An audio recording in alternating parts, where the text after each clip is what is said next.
Modern Times marked the last screen appearance of the Little Tramp, the character which had brought Charles Chaplin world fame and who still remains the most universally recognised fictional human figure in history.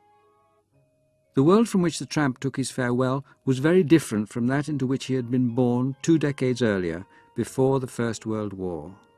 Then he had shared and symbolised the hardships of all the underprivileged of a world only just emerging from the 19th century. Modern Times found him facing very different predicaments in the aftermath of America's Great Depression, when mass unemployment coincided with the rise of industrial automation. Chaplin was acutely preoccupied with the social and economic problems of this new age. In 1931, he had left Hollywood behind to embark on an 18-month world tour. In Europe, he had been disturbed to see the rise of nationalism and the social effects of the depression, of unemployment and of automation. He read books on economic theory and devised his own economic solution, an intelligent exercise in utopian idealism based on a more equitable distribution not just of wealth but of work. In 1931, he told a newspaper interviewer, "Unemployment is the vital question. Machinery should benefit mankind. It should not spell tragedy and throw it out of work." In Modern Times, he set out to transform his observations and anxieties into comedy. The Little Tramp is now one of the millions coping with the problems of the 1930s, which are not very different from anxieties of our own times. Poverty, unemployment, strikes and strike breakers, political intolerance, economic inequalities, the tyranny of the machine.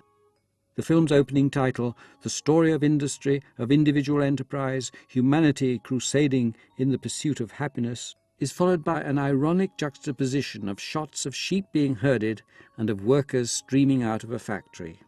Charlie is first seen as a worker being driven crazy by his monotonous, inhuman work on a conveyor belt and being used as a guinea pig to test a machine to feed workers while they work. Exceptionally, the tramp has a companion in his battle with this new world.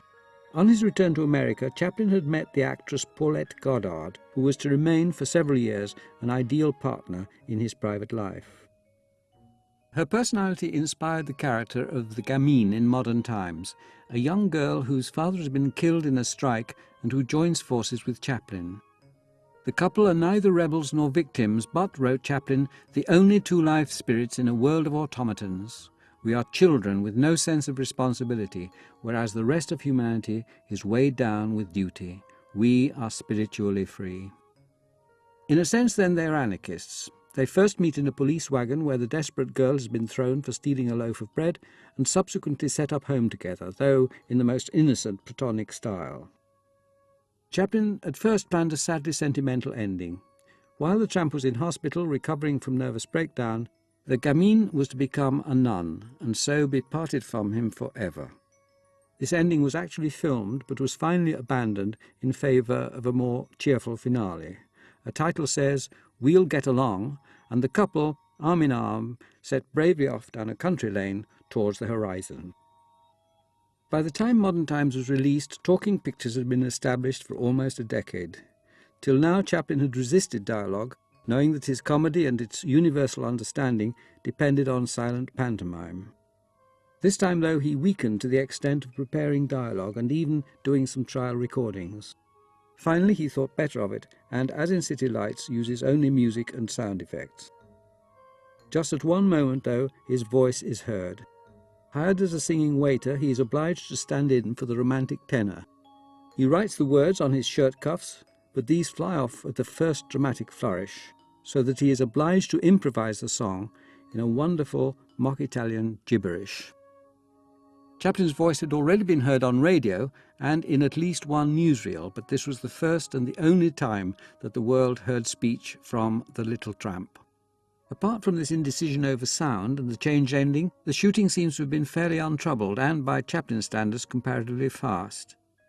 As he had done for City Lights, Chaplin composed his own musical score and gave his arrangers and conductors a harder time than usual, with the result that the distinguished Hollywood musician Alfred Newman walked off the film and had to be replaced.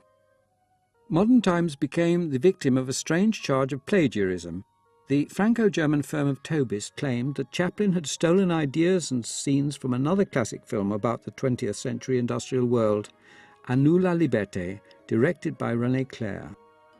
Their case was weak, and Clair, a great admirer of Chaplin, was deeply embarrassed by it. Yet Tobis persisted and even renewed its claims in 1947 after the Second World War. This time the Chaplin studio finally agreed to make a modest payment, simply to get rid of the nuisance. Chaplin and his lawyers were convinced that the determination of the German-dominated company was revenge for the anti-Nazi statement of the great dictator. Happily for the world, Tobis failed in their original demand to have Chaplin's film permanently suppressed. Instead, Modern Times remains as a commentary on human survival in the industrial, economic and social circumstances of the 20th century. It is still as relevant in human terms for the 21st century.